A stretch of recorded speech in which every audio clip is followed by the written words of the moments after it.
इतिहास को परिभाषित करती है इसके दृष्टिकोण से। क्या है वो, यही लिख देते हैं। हाँ, जगह है अपने पास। क्या कहता है लियोपोल्ड वॉन रोंके कि इतिहास का उद्देश्य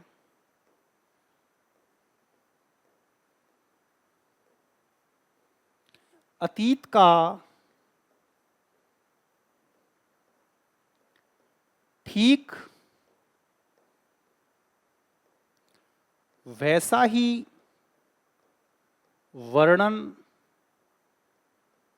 करना है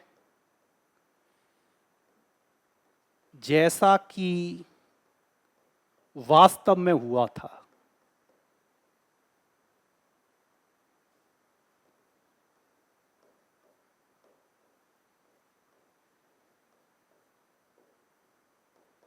ये इसकी पंच लाइन है जो कई बार परीक्षाओं में पूछी गई है। ये वाली लाइन, वो कौन सा इतिहासकार है जो कहता है कि इतिहास के संदर्भ में कि जैसा वास्तव में हुआ था। लियोपोल्ड वॉन रोंके क्या कहता है, देखिए जर्मनी का था, और आप ये जान के बहुत आश्चर्य करेंगे कि इतिहास की सेवा उन लोगों ने ज्यादा अच्छी करी है जो वास्तव में इतिहास के नहीं थे। मैं और आगे बताऊंगा, एक और व्यक्तित्व आएंगे। लियोपोल्ड वॉन रोंके जो था, ये जर्मनी में था। इसका जो समय था वो 19वीं शताब्दी था। इसकी डेथ हुई थी 1882 में। ऑलमोस्ट शायद 90 साल की एज में जाके डेथ हुई थी। काफी अच्छी हेल्थ ली इसने। इसकी डेथ का ईयर है। लियोपोल्ड वॉन रोंके क्या था एक्चुअल में, ये क्या था, विधि शास्त्री था। धर्मशास्त्र पढ़ाया करता था, धर्म का शास्त्र। जैसे अगर हम भारत में कहें तो जो हमारे संस्कृत आचार्य हैं वो क्या पढ़ाते हैं, वेदों को पढ़ाते हैं। ये ईसाइयों के जो धर्मशास्त्र थे उसका विद्वान था, पढ़ाता था। लेकिन इसको लगा यार मैं क्या काम कर रहा हूँ, इसकी ये मेरी रुचि का काम नहीं है। टीचर तो था और इसकी रुचि जो थी वो इतिहास में बहुत गहरी थी। उसने कहा नहीं, मैं इस नौकरी को छोड़ रहा हूँ। बहुत अच्छी जॉब करता था। और फिर इसने क्या किया, इसने पूरा यूरोप घूमना शुरू किया। और यूरोप घूमकर जो पांडुलिपियां होती हैं पुरानी पुरानी 400 साल 700 साल, उनको पढ़ना शुरू किया।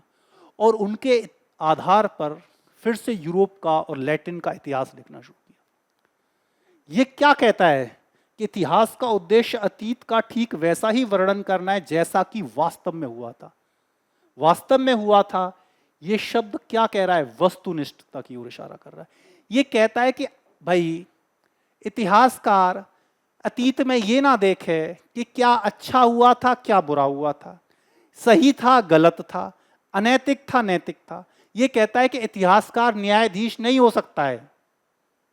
इतिहासकार का तो बस एक ही लक्ष्य है, इतिहास में जो घटना घट गई है उसका तथ्यों के आधार पर यथा तथ्य वर्णन कर दे। जैसे कि अकबर ने चित्तौड़ पर आक्रमण किया, किस साल आक्रमण किया वो बता दे, किस किस ग्रंथ में उस आक्रमण का उल्लेख है वो बता दे। अगर वहां उसने हजारों लोगों को मारा है, निर्दोष लोगों को मारा है, उसका वर्णन कर दे। लेकिन इतिहासकार ये ना कहे कि उसने गलत किया था या सही किया था। आप इतिहास की घटनाओं का मूल्यांकन नहीं करें। अर्थात इतिहासकार बिल्कुल एक तरह से अपनी जो अंदर की संवेदना है, उसका जो व्यक्तित्व है, उससे अलग हटके इतिहास को देखे। मैं आपका वर्णन करूं तो मैं ये ना कहूं कि आप अच्छे हो या बुरे हो, बस मैं आपका वर्णन कर दूं कि आप में ये खूबियां हैं, ये बुराइयां हैं, बस ये। तो इसको क्या कहते हैं, वस्तुनिष्ठ इतिहास। जैसा वास्तव में हुआ था वैसा ही वर्णन कर दो, अपनी व्याख्या उसमें मत मिलाओ। इसको कहते हैं वस्तुनिष्ठ इतिहास। समझ में आई बात? इसलिए इसको वैज्ञानिक इतिहास का जनक माना जाता है, क्योंकि यह कहता था कि इतिहासकार क्या नहीं हो, न्यायाधीश नहीं हो सकता। इतिहासकार जजमेंट नहीं दे सकता अच्छे बुरे का, सही गलत का, नैतिक का अनैतिक का। ठीक है, अब देखो कितना। और यहीं से एक एक्चुअली में वैज्ञानिक इतिहास की शुरुआत होती है, वस्तुनिष्ठ इतिहास। इसके बाद से लियोपोल्ड वॉन रोंके। और बाद में क्या किया आप देखेंगे, जब मैं आपको वर्ल्ड हिस्ट्री पढ़ाऊंगा तो प्रशिया आता है। प्रशा के अंतर्गत ही किसका एकीकरण होता है, जर्मनी का। जर्मनी ने इसको अपना राजकीय इतिहासकार, प्रशा ने, सॉरी जर्मनी तो जब था ही नहीं, प्रशा ने इसको अपना राजकीय इतिहासकार बना दिया और इसको वॉन की उपाधि से नवाजा। यार इतना शानदार काम कर रहा है जर्मनी में, उसको राजकीय इतिहासकार घोषित कर दिया और वॉन की उपाधि दी। जैसे आप देखेंगे ना, जब आप ब्रिटिश इंडिया में आएंगे तो जो अंग्रेज थे कैसी उपाधि देते थे, भारतीयों को सर की उपाधि देते थे, राय बहादुर की उपाधि देते थे, है ना। ऐसी उपाधि प्रशा के राज्य ने लियोपोल्ड रोंके को दी और फिर ये नाम में ही जुड़ गया लियोपोल्ड वॉन रोंके। देखा, इतिहास में चेंज आ रहा है। अब वो तीसरा व्यक्ति बताऊंगा जिसने इसका खंडन किया और उसकी परिभाषा आज तक की इतिहास की सबसे लोकप्रिय परिभाषा मानी जाती है। और वो कौन व्यक्ति है जिससे आप सभी परिचित हैं? उसका नाम है क्या? E.H. कार। E.H. कार वो हिस्टोरियन जिसने इतिहास को बिल्कुल नए ढंग से परिभाषित किया। क्या नाम है? E.H. कार।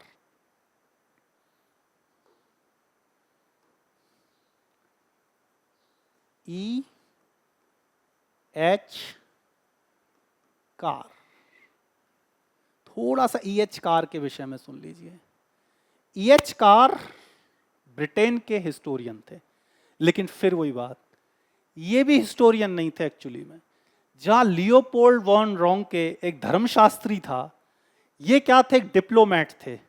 आप देखते हैं ना, भारत में एक सेवा होती है IFS, इंडियन फॉरेन सर्विस, जिसमें क्या करता है, व्यक्ति लग जाता है और अलग अलग देशों में राजदूत के रूप में नियुक्ति होता है। ये भी ब्रिटेन की जो फॉरेन सर्विस थी उससे रिलेटेड थे और इनकी नियुक्ति अच्छे अच्छे देशों में, यूनाइटेड स्टेट्स में रहे, अमेरिका में और बहुत सारे देशों। एक दिन उनको लगा कि यार मैं क्या कर रहा हूँ, मेरा इंटरेस्ट तो हिस्ट्री में है और मैं कहाँ आके फंस गया। उन्होंने अपने पद से इस्तीफा दे दिया, छोड़ दिया और इतिहास लिखना शुरू किया। और इतिहास में वो पुस्तक लिखी जो सबसे छोटे पुस्तकों में गिनती है उसकी, मात्र 120 पेज है, लेकिन इतिहास दर्शन की श्रेष्ठ बुक के रूप में जानी गई। बुक का नाम व्हाट इज हिस्ट्री। जैसे एक तरह से बाइबल कहा जाता है इतिहास दर्शन की, व्हाट इज हिस्ट्री, ये हिंदी में भी उपलब्ध है। और मैं इसको जब भी पढ़ता हूँ ना बुक को, हमेशा एक अलग ही एहसास होता है, अलग ही चीज मिलती है, इतनी इसकी गहरी अंतर्दृष्टि है। व्हाट इज हिस्ट्री, ये बुक आई थी 1961 में, 1961 में प्रकाशित हुई थी और उसके बाद से आज भी ये दर्शन के अंदर एक तरह से ये इसका कोई दूसरा तोड़ नहीं है पुस्तक का। जिस तरह से इतिहास को दर्शाया है, जो उसकी परिभाषा दी, वो उसके बाद E.H. कार अमर हो गए और उनकी पुस्तक भी अमर हो गई, व्हाट इज हिस्ट्री। एक ही पुस्तक ने इन्होंने काम तो बहुत किया है, लेकिन होता है ना किसी व्यक्ति का कोई एक ही काम ऐसा हो जाता है कि बाकी के सारे काम पीछे छूट जाते हैं। इतिहास में what is history cult book के रूप में जानी जाती है। अब इसकी परिभाषा देखिए, जिसको कहा जाता है कि आज तक इतिहास को व्याख्या करने के लिए इससे बेहतर और इतनी अच्छी आज तक व्याख्या किसी ने नहीं दी। वो क्या कहते हैं? वो कहते हैं इतिहास क्या है, खुद से ही सवाल पूछते हैं और फिर उसका आंसर क्या देते हैं? इतिहास वास्तव में इतिहासकार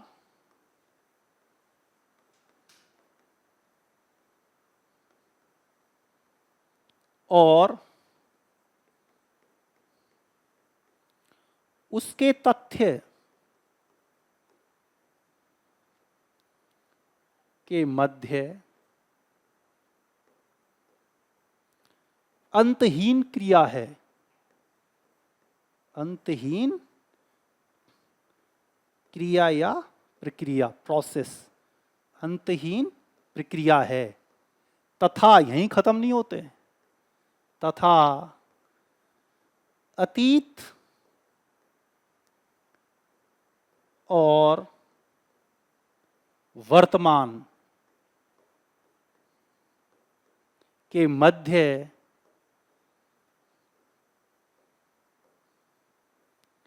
अनवरत क्या है? संवाद है। इस परिभाषा ने हमेशा के लिए ही इतिहास को ही बदल दिया। बहुत गहरी बात कर रहा है ये अचकार। अनवरत का मतलब निरंतर चलने वाली, जो कभी खत्म नहीं हो।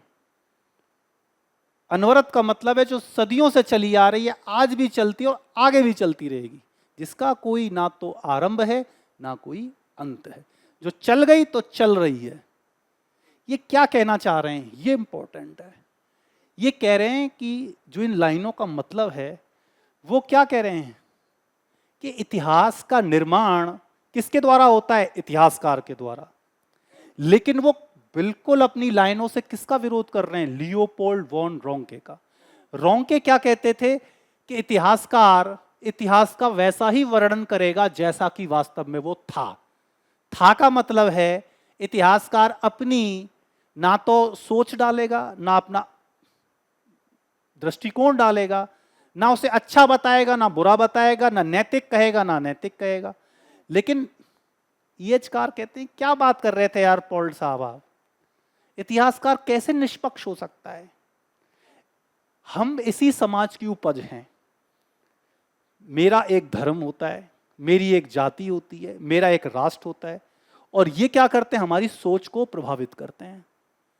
तभी तो हम देखते हैं कि जो भारत का इतिहास आरंभ में किसने लिखा था, साम्राज्यवादी इतिहासकारों ने लिखा था, वो भारत को बिल्कुल नीचे गिरा देते हैं। कहते हैं ये तो सपेरों का देश है, जो भारत में जो भी अच्छा है बाहर से आया है। क्यों? क्योंकि वो ब्रिटिश थे, उनकी सोच साम्राज्यवादी थी, इतिहास लेखन भी चेंज हो गया। और जब भारत के राष्ट्रवादी आते हैं, केपी जायसवाल जैसे लोग, वो क्या कहते हैं कि सब कुछ जो भारत में अच्छा है वो भारत का ही है, भारत से बाहर कुछ नहीं आया। तो इसी बात को ईएचकार कह रहे हैं कि इतिहास कभी भी ऐसे नहीं लिखा जाता, ना लिखा जाएगा जैसा कि लियोपोल्ड वॉन रोंके कहते थे। वस्तुनिष्ठ इतिहास वास्तव में कुछ नहीं होता। इतिहास इतिहासकार की उपज होता है। तभी आप देखेंगे कि हिस्ट्री में जब मैं आपको पढ़ाऊंगा, एक आएगा मार्क्सवादी स्कूल, जिसकी पुस्तक पढ़ेंगे तो आपको, जब आप सतीश चंद्र को मैं पढ़ाऊंगा तो आप देखेंगे कि औरंगजेब के विषय में वो क्या कहता है कि औरंगजेब जो धर्मांध नीति अपना रहा था वो वास्तव में उतनी धर्मांध नहीं थी जितनी की दिखाई देती है, बल्कि उस पर साम्राज्य का संकट आ गया था, इसलिए वो धर्मांधता की नीति अपनाया।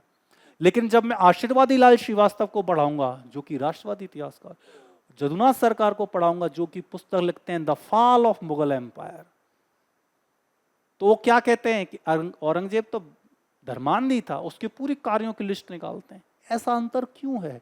इतिहासकार की सोच के कारण। एक राष्ट्रवादी इतिहासकार, एक मार्क्सवादी इतिहासकार है। यही कहना चाह रहे हैं कि इतिहास वही होता है जो इतिहासकार लिखता है, और इतिहासकार अपने समय की उपज होता है। उस पर अपने धर्म का, अपनी जाति का, अपनी विचारधारा का, अपने रहन सहन का, अपने खान पान का, जिस परिवेश में बड़ा होता है उसका असर होता है। इसलिए वस्तुनिष्ठ इतिहास कभी नहीं लिखा जा सकता। इतिहास हमेशा व्यक्तिनिष्ठ होता ही है। वस्तुनिष्ठ की तरफ हम बढ़ने का प्रयास करते हैं। हम चाहते हैं कि इतिहास साइंस जैसा बन जाए, इतिहास बिल्कुल वैसा लिख जाए जैसा था, लेकिन नहीं होता। एक और बहुत फेमस लाइन है इसमें, वो क्या कहते हैं कि इतिहासकार और तथ्य की तुलना करते हैं, फैक्ट्स जिनके आधार पर इतिहास लिखा जाता है। वो क्या कहते हैं कि इतिहासकार पुस्तकों में से फैक्ट्स को ऐसे ही उठाता है जैसे जब व्यक्ति एक मछली बाजार में जाता है और जो उसको मछली पसंद आ जाती है उस मछली को उठा लेता है और उसमें फिर तेल नमक मिर्च लगाकर उसको उबालता है। अर्थात मछली की पसंद व्यक्ति की पसंद है, बहुत सारी मछलियां पड़ी, कोई भी मछली उठा ली, फिर उसमें नमक मिर्च लगाकर बना रहा है। ठीक वही उसी तरह इतिहासकार के सामने भी बहुत सारे फैक्ट्स रहते हैं, लेकिन वो अपनी पसंद के फैक्ट्स उठाता है और उस फैक्ट्स को अपनी व्याख्या की चाशनी में लपेटता है और तब आपके सामने प्रस्तुत करता है। तभी हम देखते हैं कि एक ही विषय पर इतिहास में अनेक पुस्तकें लिखती हैं, अलग अलग बातें करेंगी। जब मैं आपको पढ़ाऊंगा स्कूल ऑफ थॉट्स हिस्ट्री के मार्क्सवादी हिस्टोरियन है, साम्राज्यवादी historian, Cambridge historian, subaltern historian, तब आपको पता लगेगा कि व्यक्ति की सोच उसकी विचारधारा के साथ कैसे बदल जाती है और उसी के अनुरूप व्यक्ति तथ्यों का चयन करता है। ये जो बात कह रहे हैं बहुत ही गहरी कह रहे हैं, समझ में आई बात? इसलिए ये परिभाषा बहुत ही बेस्ट और ये क्वेश्चन में बहुत बार पूछी गई है। आज से नहीं, बहुत पहले से पूछी जा रही है, अब भी पूछी और घुमा फिरा के पूछता है इसको। ये E.H. कार की बहुत ही फेमस उक्ति है जो अनेक परीक्षाओं में समय समय पर पूछी गई है। तो अब हमने ये देख लिया कि इतिहास क्या था, इतिहास कैसे काम करता है और इतिहास के जो उसकी मूल परिभाषाएं हैं वो क्या हैं। अब आगे हम क्या पढ़ाएंगे? आगे हमारे सामने अब एक और इम्पोर्टेंट चीज आएगी, वो आएगी, यदि मैं आपसे बात करूं, आपसे मैं एक क्वेश्चन पूछूं, क्योंकि मैं अभी जब असिस्टेंट प्रोफेसर के मॉक इंटरव्यू ले रहा था तो मैं अक्सर बच्चों से ये चीजें पूछ लेता था कि आप ये बताइए मुझे कि आज का जो वैज्ञानिक युग है, जो तकनीकी क्रांति का युग है, उसमें आप इतिहास क्यों पढ़ना चाहते हैं? क्या फायदा है इतिहास का? भाई इतिहास का एक्चुअली में क्या फायदा है, क्यों पढ़ना चाह रहे हैं आप? आप साइंस का है, आप क्यों गड़े मुर्दों के विषय में पढ़ना चाह रहे हैं? क्या मतलब क्यों पढ़ें हम इतिहास? इस विषय का कोई महत्व है या नहीं है? बहुत बढ़िया। अतीत हमें सिखाता है, लेकिन क्या ये एक ही मायने है जिस पे हम इतिहास को समझ लें? नहीं है। क्या हम इसकी व्याख्या करेंगे? ये जो प्रश्न उपस्थित होता है किसी भी विषय के साथ आ सकता है कि आपके विषय को हम क्यों पढ़ें, और ये चीज असिस्टेंट प्रोफेसर के इंटरव्यू में बहुत सारे स्टूडेंट से हमेशा पूछी जाती है। इसका जवाब, जो जितना क्वेश्चन इजी लगता है ना, उसका जवाब देना बहुत मुश्किल होता है। और हमारा जो हिस्ट्री 360 का कार्यक्रम है ना, उसका उद्देश्य केवल ये नहीं है कि हम आपको सिर्फ फैक्ट्स पढ़ा दें, क्योंकि आपका अंतिम सिलेक्शन असिस्टेंट प्रोफेसर बनाना है। और जैसा कि मैंने कहा कि जब असिस्टेंट प्रोफेसर के इंटरव्यू में आप जाते हैं तो फिर आपसे ये विचारों को पूछता है, फैक्ट्स को वो परे रख देता है, वहां फिर आपके थॉट्स काम आते हैं। अक्सर स्टूडेंट इस लास्ट पड़ाव पे आके ढेर हो जाते हैं, क्योंकि वो कभी इतिहास को इस दृष्टि से देखते ही नहीं, ना तो उनको पढ़ाया जाता है ऐसा, ना वो पढ़ते हैं। बस वो शुरुआत इतिहास की फैक्ट्स के साथ कर देते हैं और फैक्ट्स पे ही खत्म कर देते हैं। लेकिन फैक्ट्स आपकी परीक्षा के एक स्तर को तो पास करा देगा। स्कूल लेक्चरर बनना है तो कोई दिक्कत नहीं है, बना देगा। लेकिन आपको यदि असिस्टेंट प्रोफेसर बनना है तो आपको फिर इंटरव्यू के सामने खूंटा गाड़ना पड़ेगा, अपनी बात बतानी पड़ेगी। आपसे पूछ लेगा आपको, यार क्यों पढ़ना इतिहास, गड़े मुर्दों की कहानी है, राजा रानी की कहानी है, क्या मतलब है? साइंस पढ़ते ना, मैथमेटिक्स करते। अब आप ये तो नहीं कह सकते साहब मैं तो इंग्लिश हिंदी मैथ्स में कमजोर था, सब वहाँ नहीं कर पाया इसलिए यहाँ आ गया। आपको संतुष्टिपूर्ण आंसर देना होगा। यहीं से प्रश्न आता है हमारा बहुत इंपॉर्टेंट, इतिहास की प्रासंगिकता। इतिहास की प्रासंगिकता क्या है? हालांकि इसका हमारे असिस्टेंट प्रोफेसर के सिलेबस से कोई मतलब नहीं है, लेकिन देखा जाए तो ये आधारशिला ही है सब्जेक्ट की, क्योंकि इंटरव्यू में पूछा जाता है। और आपको भी पता होना चाहिए, अगर आपसे कोई पूछ ले कि इतिहास को क्यों पढ़ रहे हो, क्या मतलब है, क्या जरूरत, आप बताओ कि इतिहास के ये 5 पैमाने होते हैं।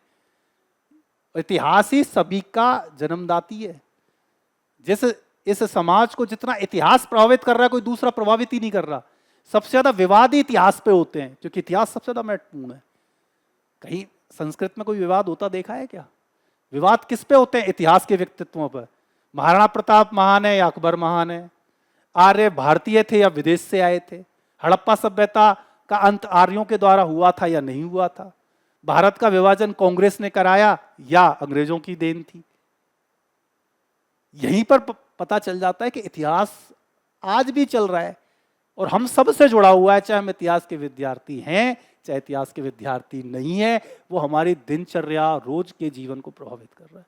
यहीं से जो बात आती है ना, इतिहास का जो अगला हमारा कॉन्सेप्ट होगा वो है इतिहास की प्रासंगिकता।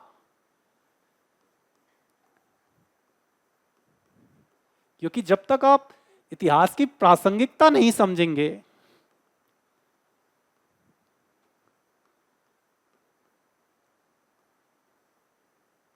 आप इतिहास को कैसे जस्टिफाई कर पाएंगे? कैसे किसी दूसरे सब्जेक्ट के सामने सिर उठा के कह सकेंगे कि हाँ हमारा इतिहास ही तो है, हमारा इतिहास ही तो बेस है जिस पर बाकी सारे सब्जेक्ट आश्रित हैं। तो पहली बात क्या आएगी इतिहास के समक्ष, जो आप पहला इसका बताएंगे कि क्यों हमें इतिहास पढ़ना चाहिए। पहली बात आती है पहचान और आत्मबोध। ये पहला इसकी प्रासंगिकता को सिद्ध करता है।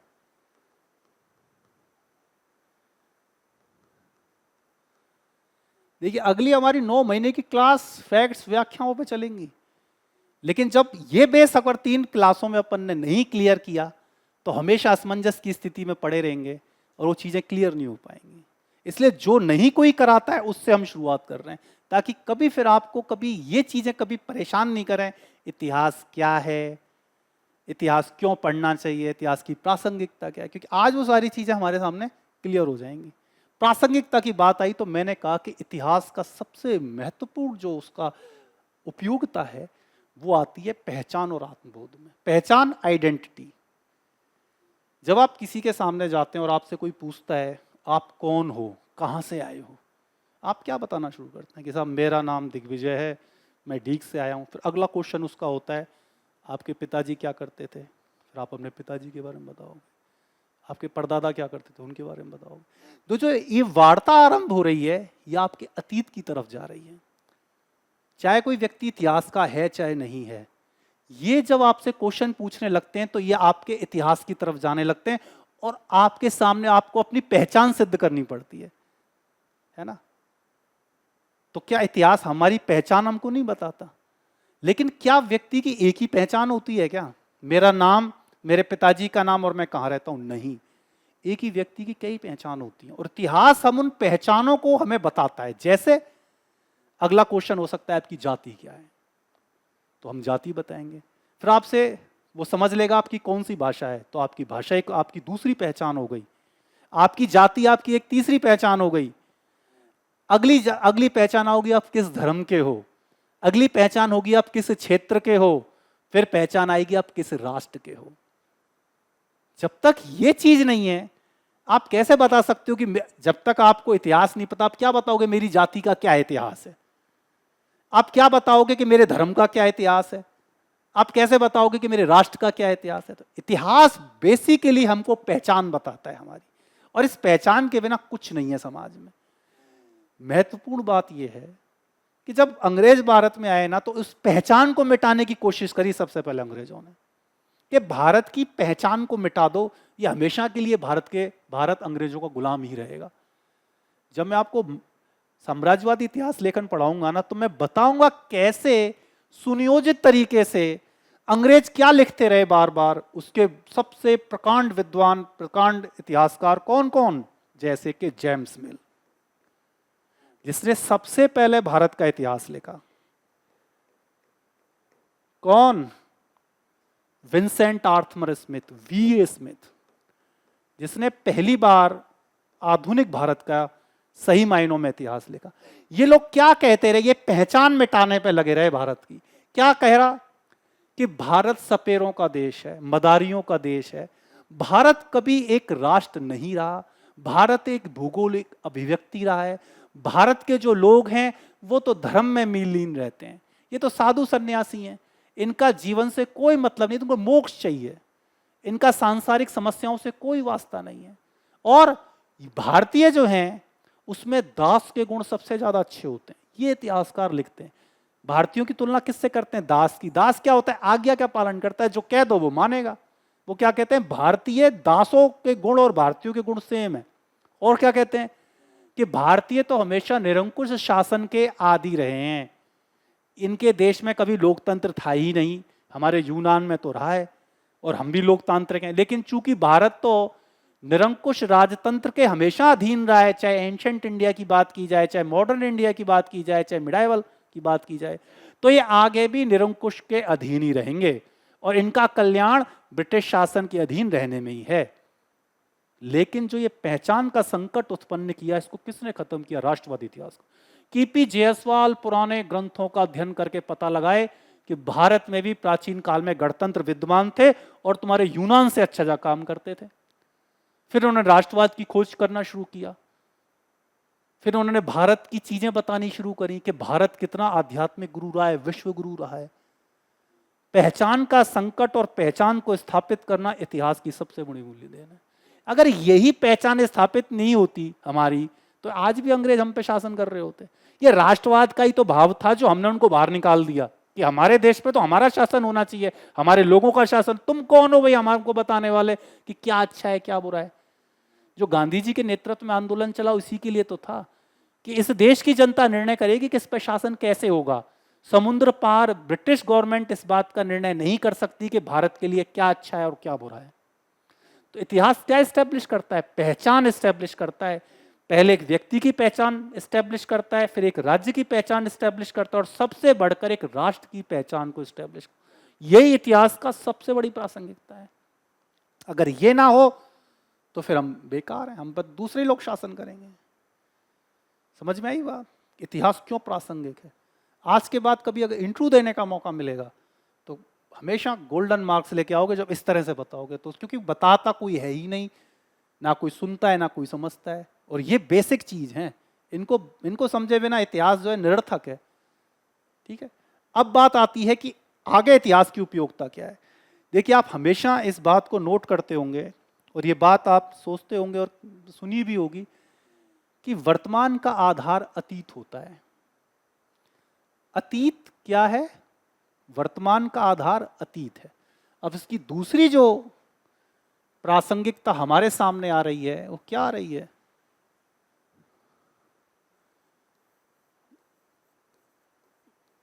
वर्तमान का आधार या वर्तमान की आधारशिला अतीत है।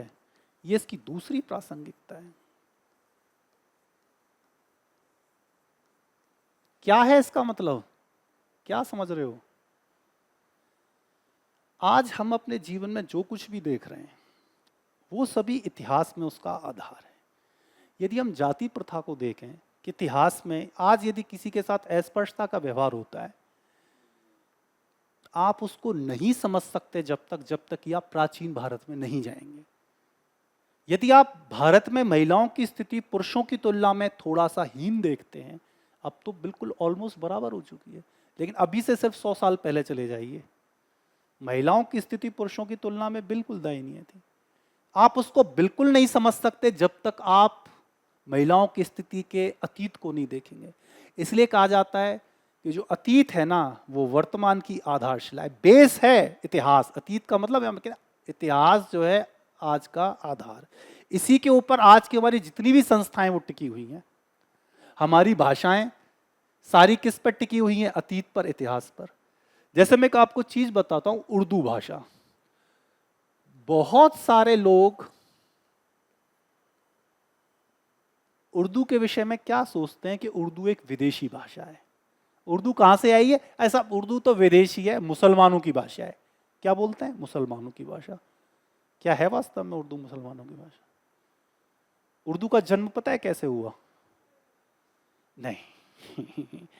देखिए, यही सबसे बड़ी है ना इतिहास की विशेषता है कि आपको ना खोजने का मौका देती है चीजों को। आप प्रश्न पूछती है आपसे, ये कहां से आया? स्त्रियों की यदि पराधीनता आई तो पराधीनता आई कहां से? जब आपको मैं एंशिएंट इंडिया पढ़ाना शुरू करूंगा, जब आप देखोगे कैसे धीरे धीरे स्त्रियों से अधिकार खींचे जा रहे हैं पुरुषों के द्वारा, कैसे कैसे उसको धीरे धीरे डाउन किया जा रहा है। एक दिन नहीं हुई ये घटना, एक दिन की नहीं है, एक वक्त की नहीं है, इसको सैकड़ों साल लगे। इसी प्रकार उर्दू का जो विकास है ना वो एक दिन में नहीं हुआ। कैसे हुआ उर्दू का विकास मैं बताता हूँ। देखिए, मुस्लिम इन्वेडर्स भारत में आए, तुर्क, स्पेशली तुर्क कहाँ से आए? सेंट्रल एशिया से, अफगानिस्तान, उज्बेकिस्तान। लेकिन जब वो अपनी सेना लेके आते थे भारत में, तो उन सैनिकों में मुश्किल से 5 या 10 हजार ही तुर्क होते थे। वो यहाँ के अपनी सेना असेंबल करते थे। जब बाबर पराजित करने जा रहा था या लड़ने जा रहा था पानीपत के युद्ध में इब्राहिम लोदी से, तो जब सिंध से वो निकला था उस पर मात्र 10 हजार सैनिक थे और लोदी के पास सैनिक थे 1 लाख।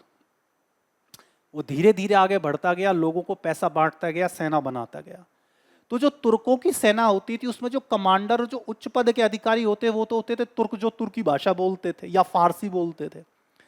लेकिन जो सामान्य जनता होती थी वो तो हम और आपके किसानों के बेटे होते थे। वो उसमें कोई क्या बोल रहा होता था? कोई बोलता था मेवाड़ी, कोई बोलता था सिंधी, कोई बोलता था पंजाबी, कोई बोलता था ब्रज, कोई बोलता था मेवाती, कोई बोलता था अवधी, कोई बोलता था भोजपुरी, और सब एक ही जगह रहते थे। अब एक जगह रहते हैं, अलग अलग भाषा बोलने वाले हैं, तो उन भाषाओं का फिर खिचड़ी होनी शुरू आरंभ हुई, एक कॉमन भाषा निकलने लगी उसमें से। चूंकि कमांडर तुर्क था, फारसी बोलता था, टर्किश बोलता था, अब उनकी भाषा कैसे समझे? तो अब उस जो अधीनस्थ समूह है उसकी भाषा का जुड़ाव किससे होने लगा? तुर्कियों की भाषा से। तभी हम कहते हैं कि जो उर्दू का जो जन्म हुआ है वो कहाँ से हुआ है? सैनिकों के आरामगाहों से, सैनिकों के जो उनके जैसे क्या कहें कि क्या बोलते हैं, छावनियों से। यहीं से उर्दू का जन्म हुआ। इसलिए उर्दू में बहुत सारे शब्द फारसी हैं, हिंदी हैं, बंगाली हैं, मराठी हैं, मेवाती हैं। तुर्क उर्दू कोई एक भाषा नहीं, उसमें बहुत सारी भाषाएं हैं। जैसे एक शब्द आता है कमान, कमान तीर कमान, कमान क्या है? फारसी शब्द है। कमान को धारण करने वाला क्या कहा जाता था? कमानदार, जो तीर चलाता था। और कमानदार से ही बना है कमांडर, इंग्लिश का शब्द। कैसे भाषाएं आपस में जुड़कर एक नई भाषा को जन्म देती हैं, वो उर्दू सिखाती है। तो ये अगर हम उर्दू को आज देखें तो हम समझ ही नहीं पाएंगे कि उर्दू की पैदाइश कैसी है। उर्दू की पैदाइश इसी भारतीय उपमहाद्वीप की है, और बहुत सारी भाषाएं से मिलके इसका जन्म हुआ है उर्दू का। ठीक है, और यह लोकप्रिय भाषा थी जब तक भारत आजाद नहीं हुआ था। उत्तर और पश्चिमी भारत में हिंदी के समानांतर ताकतवर उर्दू भाषा थी। विभाजन के पश्चात उर्दू का ग्राफ गिरता गया और हिंदी का ग्राफ उठता गया। इवन दो जो हमारे हिंदी साहित्य के महानतम जो साहित्यकार है ना, प्रेमचंद, वो भी मूलतः किस में लिखते थे पता है? उर्दू में लिखते थे। उनका जो बहुत फेमस नॉवल है सोजे वतन, उर्दू में प्रकाशित है। वो पहला जो उनका, बाद में हिंदी में लिखने लगे हैं वो। उस वक्त के लोग सारे ही उर्दू लिखते थे और बोलते थे और पढ़ते थे, क्योंकि उर्दू एक आम भाषा थी। तो क्या है ये, क्या सिखाता है? इतिहास वर्तमान का जो आधार है वो अतीत के रूप में दिखाई देता है। तो ये इतिहास हमें ये चीज सिखाता है जो कोई दूसरा नहीं सिखा सकता। ये क्या बताता है? इतिहास की प्रासंगिकता को बताता है। अब तीसरी बात आती है,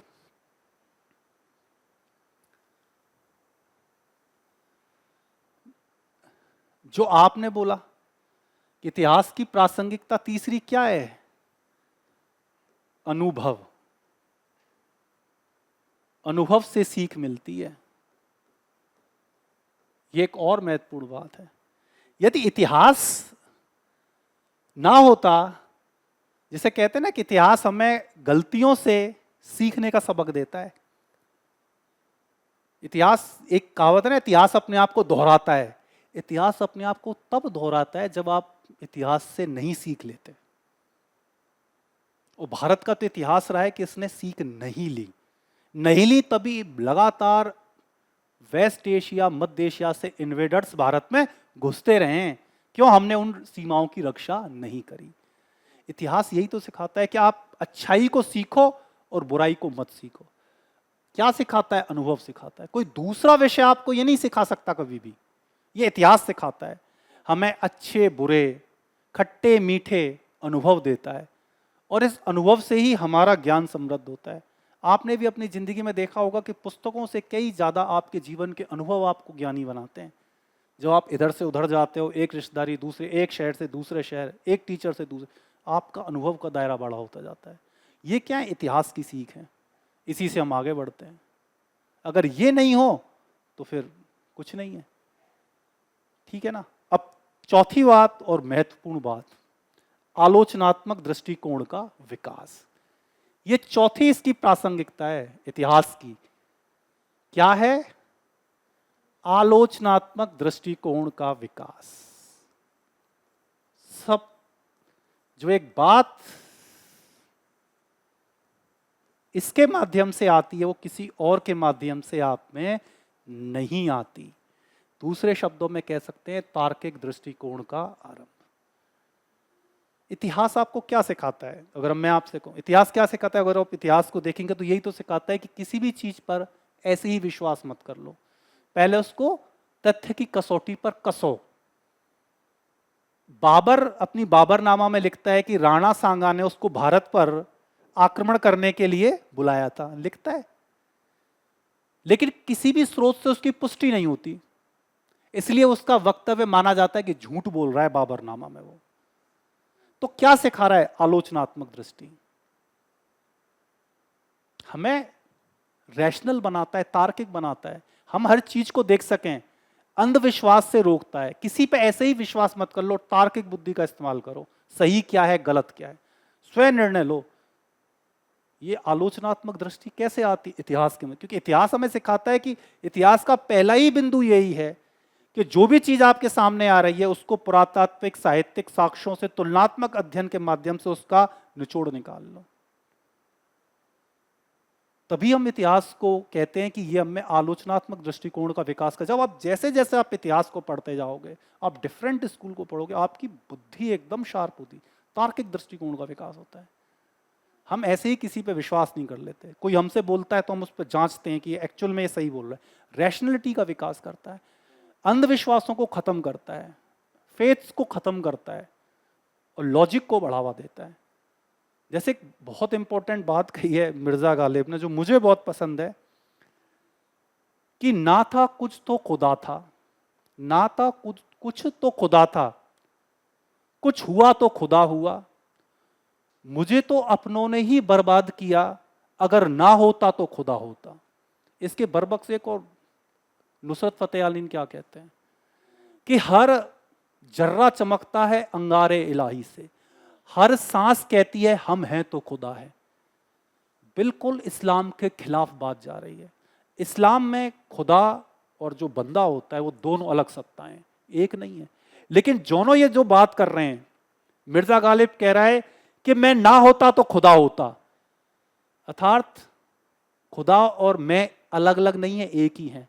और मुझे तो मैंने ही बर्बाद किया, मैंने जन्म ले लिया, यूं ही बर्बाद हो गया। ना होता तो पता नहीं क्या होता, ना होता तो खुदा होता। इसी तरह दूसरा क्या कह रहा है कि हर जर्रा चमकता है अंगारे इलाही से, हर सांस कहती है मैं हूं तो खुदा है। लेकिन आप कहेंगे यार ये तार्किक दृष्टिकोण पे तो बात खरी उतर ही नहीं रही। इस्लाम तो ये कहता है कि अल्लाह और उसका बंदा अलग है, दो अलग सत्ताएं हैं। अल्लाह इस बंदे को देख रहा है और कयामत के दिन उसका फैसला होगा। लेकिन ये विचार कहां से आ रहा है? कहां से आ रहा है? लॉजिकल घूमना शुरू करता है। ये विचार आया सूफियों से। सूफियों ने चीज कहां से सीखी? सूफियों ने सीखी जो विचार अद्वैतवाद का दिया शंकराचार्य ने। शंकराचार्य क्या कहते हैं कि व्यक्ति और आत्मा, आत्मा जीव और आजीव दो अलग सत्ता नहीं है, एक ही है। लेकिन स्वयं अद्वैतवाद कहां से आया? अद्वैतवाद आया उपनिषदीय चिंतन से। आपने बृहदारण्यकोपनिषद का एक बहुत ही फेमस वाक्य सुना होगा, अहम ब्रह्मास्मि, मैं ही ब्रह्मा हूं, है ना। याज्ञवल्क्य जब उनको ज्ञान की प्राप्ति हो जाती, कहते अहम ब्रह्मास्मि, मैं ही ब्रह्मा हूं, अर्थात ब्रह्मा और मुझ में कोई अंतर नहीं है। ये जो वैदिक चिंतन का असर है वो अद्वैतवाद में आया, अद्वैतवाद से सूफियों में आया, और सूफियों से किस में आया? मिर्जा गालिब में। वो कह रहा है कि मैं नहीं हूं तो खुदा हूं, ना होता तो क्या होता, अर्थात खुदा और मैं अलग अलग नहीं है। लेकिन ये आप तब समझ सकते हो जब आप में रैशनलिटी आएगी। ये क्या सिखाता है? ये हमें इतिहास सिखाता है, तार्किक दृष्टिकोण का विकास। हम ऐसे ही किसी चीज को स्वीकार नहीं कर लेते। अंतिम और महत्वपूर्ण बात जो इसकी उपयोगिता को सिद्ध करती है वो है इसका वैश्विक दृष्टिकोण।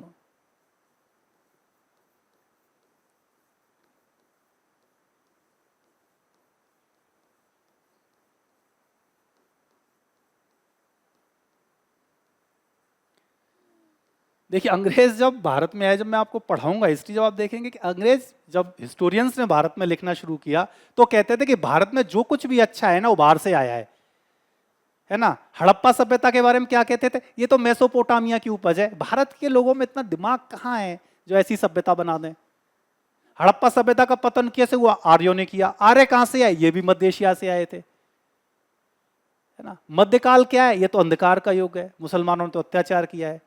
अंग्रेज कौन है? हम मुक्तिदाता हैं, हम भारत का उद्धार करने आए हैं। मौर्य कला के विषय में क्या कहते हैं? ये तो फारस की उपज है, अशोक के शिलालेख। जब मैं आपको पढ़ाऊंगा ना मौर्यकालीन कला, तो क्या कहते हैं अंग्रेज कि ये तो भारतीयों में कहाँ है कि ऐसे सुंदर एकाश्म स्तंभ बना दें, ये तो सब फारसी सम्राट जो था, अखमानी सम्राट, उनसे सीखी हुई चीजें हैं। इतिहास हमें क्या देता है? वैश्विक दृष्टिकोण। ये कहता है कि विश्व की सभी संस्कृतियां और सभ्यताएं वास्तव में हमेशा आपस में जुड़ी हुई हैं और हमेशा गिव एंड टेक चलता रहा है, कभी नहीं रुका। आप शुरू से ही हड़प्पा सभ्यता जब हम पढ़ेंगे देखेंगे कैसे हड़प्पा सभ्यता के समय से ही भारत का पश्चिम एशिया, अफ्रीका और सेंट्रल एशिया के साथ व्यापारिक संबंध थे। कभी इतिहास में कोई भी ऐसा दौर नहीं आया इतिहास का जो संस्कृतियों के मध्य आदान प्रदान खत्म हो गया हो। और एक कभी मैं फेमस बुक पढ़ रहा था, जो आप कभी देखना जब आप सिलेक्शन हो जाए, वो है विलियम डैलरिम्पल की, जो बहुत ही फेमस बुक हुई है और वो इसी दृष्टिकोण को सिद्ध करती है। विलियम डैलरिम्पल एक बहुत शानदार हिस्टोरियन है।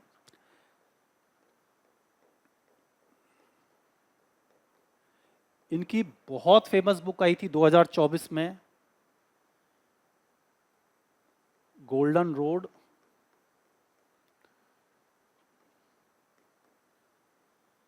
How ancient India change the world, how ancient India change the world. ये बुक है golden road, how ancient India construct या चेंज द वर्ल्ड, इस तरह की बुक है। अभी मैं बता रहा हूँ क्या है इसमें। विलियम डैलरिम्पल इस बात को बिल्कुल उलट तरह से कहते हैं। इन्हीं के जो पूर्वज थे, ये कौन, एक ब्रिटिश हिस्टोरियन है विलियम डैलरिम्पल। ये इनके जितने भी जो आपने देखा, जब मैं जिनका नाम ले रहा हूँ, वी ए स्मिथ, जेम्स मिल, वो भारत के बारे में हमेशा बुरा लिखते थे। लेकिन विलियम डैलरिम्पल जो खुद ब्रिटिश हिस्टोरियन हैं, जो गोल्डन रोड लिख रहे हैं, वो क्या कह रहे हैं कि वास्तव में प्राचीन भारत ने पश्चिम एशिया, मध्य एशिया और यूरोप को अपनी संस्कृति, ज्ञान और कला से बहुत ज़्यादा प्रभावित किया है। वो कहते हैं कि रेशम का मार्ग जिस पर बहुत बल दिया जाता था, जो कि चीन के प्रभुत्व में था, वो कभी इतना प्रभावशाली नहीं था जैसे कि गोल्डन रोड्स थी, गोल्डन मार्ग। और वो कहते हैं कि भारत से जो बौद्ध यात्री विदेश में गए, बौद्ध धर्म विदेशों में गया, उसके माध्यम से भारत की संस्कृति का पूरे नॉर्थ, अपने उत्तर पूर्व एशिया, मध्य एशिया में प्रसार हुआ। सबसे बड़ी बात वो क्या कहते हैं कि अरबों ने खुद भारत से ज्ञान अर्जित किया। ब्रह्म सूत्र, आर्यभट्ट के सिद्धांत, वरामीर की वृहत संहिता, और वो सारा ज्ञान यूरोप में गया और यूरोप में उसने पुनर्जागरण में योगदान दिया। बिल्कुल उलट बात कह रहे हैं। ये बात कहां से आ रही है? विश्व दृष्टि की, वसुधैव कुटुंबकम की, कि हम कभी भी अलग दुनिया नहीं रहे, हम सभी जुड़े रहे हैं। और भारत ने वास्तव में दुनिया को बहुत कुछ दिया है। ये उस धारणा के बिल्कुल खिलाफ है जो आरंभिक ब्रिटिशर्स, हिस्टोरियंस ने रखी थी कि भारत ने तो दुनिया से लिया ही लिया है, भारत दुनिया का ऋणी है, भारत ने कभी किसी को कुछ नहीं दिया। ये बुक उल्टा क्रिटिसाइज करती है कि इंडिया ने बहुत बनाया है, इंडिया ने शेप दी है, रिकंस्ट्रक्ट किया है विश्व के इतिहास को। जब मैं आपको पढ़ाऊंगा तो भी एक कैसे बताऊंगा कि कैसे दक्षिण पूर्व एशिया में सारे देश बौद्ध होते चले गए, कैसे सेंट्रल एशिया में खोतान जैसा भारतीय राज्य आया, कूची जैसा राज्य आया जो बौद्ध धर्म को पालन करता था, और कैसे यूरोप को भारत ने प्रभावित किया। तो ये क्या है? ये इतिहास की प्रासंगिकता है। ये 5 पॉइंट बहुत महत्वपूर्ण हैं। इन्हीं के माध्यम से हम इतिहास को समझते हैं, उसकी प्रतिष्ठा स्थापित करते हैं, और हम ये बता पाते हैं कि इतिहास वास्तव में श्रेष्ठ विषय है। ऐसा विषय कोई दूसरा नहीं मिलेगा आपको, जो आपकी पहचान बताता है, आपके राष्ट्रीय गौरव को बताता है, कमजोरियों को भी बताता है, अच्छाइयों को भी बताता है। समझ में आई बात? प्रासंगिकता। क्योंकि ये चीजें कब काम आएंगी? ये तब तक काम आएंगे जब आप इंटरव्यू देने जाओगे। सिर्फ असिस्टेंट प्रोफेसर का, जब आप यूपीएससी का इंटरव्यू दोगे, आरआईएस का इंटरव्यू, ये सब जगह काम आती हैं चीजें। क्योंकि प्रासंगिकता का मतलब है इसका होने का मतलब क्या है। मैं यदि आपको पढ़ा रहा हूं तो मेरी प्रासंगिकता क्या है? मैं ना हूं तो क्या होगा? अर्थात मेरा रेलिवेंस क्या है, मेरी उपयोगिता क्या है? तो आप बताओगे यदि मैं नहीं होऊंगा तो सर मुझे आप जैसा कोई समझा नहीं सकता है। यदि इतिहास नहीं होता तो सर मैं समझ नहीं पाती। ये चीजें तो मुझे इतिहास ने ही बताई हैं कि हिस्ट्री का कितना ज्यादा महत्व है। इसका मतलब उपयोगिता, उसकी यूटिलिटी क्या है, आप क्यों उसका यूज कर रहे हो, ये कहलाती है प्रासंगिकता। समझ में आई? तो हमारी ये बेसिक क्लास आज फिनिश हो रही है, और फिर हम जब नेक्स्ट क्लास लेंगे तो अभी 2-3 क्लास हमारी इन्हीं कॉन्सेप्ट्स पर चलेंगे। उसके बाद जो हमारा इतिहास का अध्ययन आरंभ होगा स्रोत और दूसरे तरीकों से। ठीक है, धन्यवाद आप सभी का।